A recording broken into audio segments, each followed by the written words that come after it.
segueing into the threes. We already touched on Lance.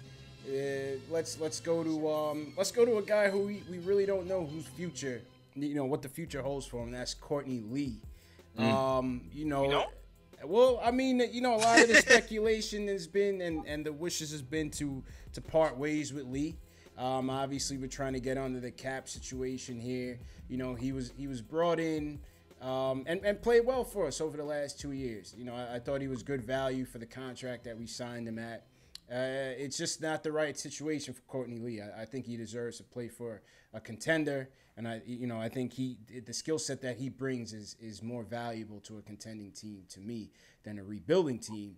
But I think the issue is, can we find a suitable trade scenario? I guess to start, Courtney Lee, I think, is a good example of someone that they signed to a longer-term deal that I think most people are happy with the way it worked. It's not to say that he came here and he was this, all-star player every single year, but he came in and did exactly what you expected him to do. And even now, in terms of people talking about trades, I don't think people are talking about it because they're like, oh, we don't like Courtney Lee, we don't want him on the team. I think you framed it right, Casey. It's almost more we want to find a better spot for him. It just doesn't maybe make sense. I think that 3-and-D label gets thrown around a lot. I think that's the market you're trying to generate for him.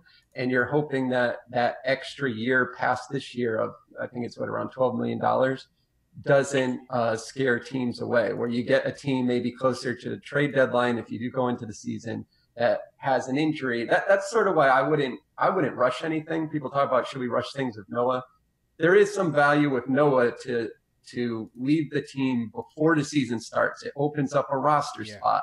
It allows him to spend a full season with a new team. Where with Lee, I don't really see the value in rushing anything because you don't know what's going to happen. You could be one of these contending teams and you lose a wing, and all of a sudden you're like, hey, we need to figure out how to make this work. We'll get a third team involved, whatever, to get the Knicks an asset or to get that year off the extra year off the salary cap. So I would just wait. And like I said, I'm just happy that he just seems like a good example. We talk a lot about the bad contracts, like with Noah. Yeah. I think Lee's a good example of one that's kind of worked out the way, we would have hoped. He's a good one. And I was on Twitter, man. You know the guy, Jesus Rodriguez? He's kind of like the Courtney Lee whisperer. Yeah, so I've been following him for the updates, man. I haven't received any updates. I don't know if he's a real guy or if that's Courtney Lee's burner account, man. I haven't confirmed. Is he a legitimate dude? I think he's a real guy. Yeah. Oh, man. Well, Macri, what's your take on the Courtney Lee situation?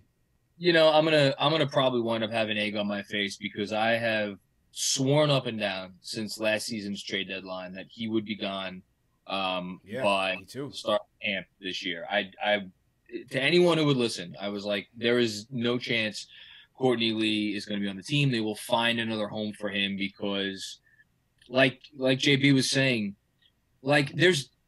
is Courtney Lee's contract a good contract? No, it's not a good contract, but it's exactly. It's there. There isn't a team. Well, okay, maybe Golden State, maybe Houston, maybe Boston, maybe Toronto. There aren't many teams in the league that, even in the playoffs, Courtney Lee couldn't provide 20 to 25 valuable minutes a night in which, you know what, he's going to be the fifth best guy on the floor for you, but he's not going to be a guy that is going to kill you on either end. Just in the NBA, the way it's played today, the value of having a guy who can, again, he's not a great defender, but who can credibly defend any wing that you throw him on, and obviously can make an open three-pointer, that has real value. And there aren't that many of those guys out there, and there are even fewer of those guys out there who are available. So I've been thinking all along that there was going to be a team who would say, you know what, screw the $12 million in 2019-20. Let's get the guy because he's going to help us win games this year.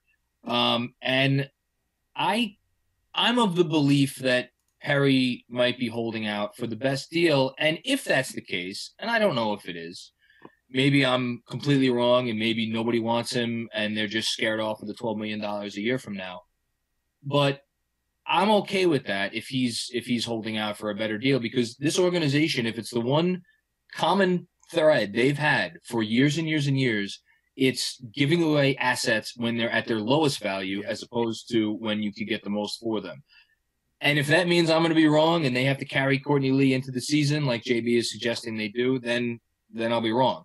I just didn't think that was going to need to be the case for a team to break down and give Perry the type of deal that he wants for Lee. But, we've come this far, so maybe it is.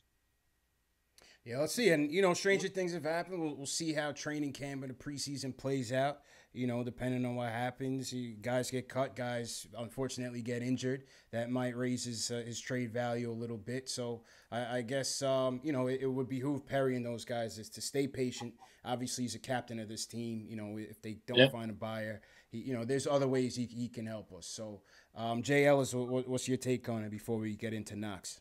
I mean, my take is this, man. He has value on his team, and he has value in the NBA in general. So I'm kind of with Macri, where I felt like I thought there was no way he's going to come into the season with the Knicks, just because he has value. He's not a scrub, and also to the Noah point before, where we have to get rid of people, cut the roster down before a certain point. I thought since the guy has value, and we have a glut at that wing position, we have other people over here like Dotson who needs the minutes. Yeah, I thought it would just be a done deal. So maybe it is that we're just waiting for the deal. Hopefully that's what it is. But I love what Lee did last season, and I'm hoping he goes somewhere nice where he can show his stuff off. Man, I appreciate what he did for us. For 40 games, I thought he was. I mean, KP obviously had that 3-week stretch.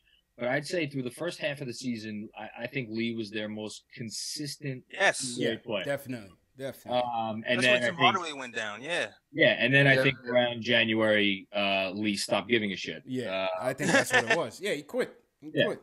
I hate to say the word quit, but I do not think he was maybe giving it his all. Right, and rightfully so. He's got to maintain his longevity and his future that's as fair. well.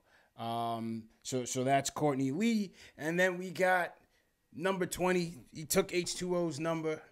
Kevin Knox, the rookie sensation. Yeah, the one that's gonna put the butts in the seats until KP comes back. Yep. I'm excited about this kid, man. Me and Jay Ellis was at the draft. We heard all, the controversy. We didn't know if it was gonna be Mikal Bridges, and we had the Michael Porter drama and all of that. But Knox, he's impressed me from the summer league performance to even the off the field, just microphone skills. Crow. He's a pro's pro at 18 years old. You just see the poise in him. His father was interviewed by the Tampa papers, talking about, they built him up for the big stage at a very young age. And for him to cut through Kentucky at the big stage, there's no doubt that he's going to show up at the Garden, man. He's going to play really well. Jay Ellis, give me your take on Knox. Man, first of all, I would just like to apologize to Kevin Knox for doubting him. That's all I have to say. I don't know. It wasn't a doubt per se. I just think at the time, I think it was mixed. I think the Knox hype came up a bit later on during the draft week, but I think a lot of people were on the Mikal bandwagon. I was one of them. Yeah, me too. Yeah, me too. Yeah, I was on the Miles, but anyway. Yeah, I liked. I was on a whole other wagon. Anyway, you're on a bridge. It's a different bridge. Thanks. I like that. But yeah, I liked what he's shown so far, at least in the summer league, and hopefully it continues into the NBA where I can continue giving some praises. I didn't think he was going to be that aggressive. And he was. I didn't know he was going to be that locked in, and he was. He showed me something different. He showed me something different that wasn't on the scouting report from his days in college. So I like having Knox here. I like the fact that we have the staff like Fizdale and others who we signed who can actually bring up these young guys and take it to the next level. And I'm excited to see what he can do the full year with the New York City lights on him, man. I'm excited to see it. Facts, man. JB, what's your take? Yeah, I mean, obviously from Summer League, we got a glimpse of how they might want to use him differently than in college. And that's what's always so tough. Like, you know, I'm always looking to others to get insight on these guys because I just don't have time to watch college. Yeah, I just truly start watching that March Madness, man. Between football, and that's it, right? Between NFL and NBA, like, I just don't have time.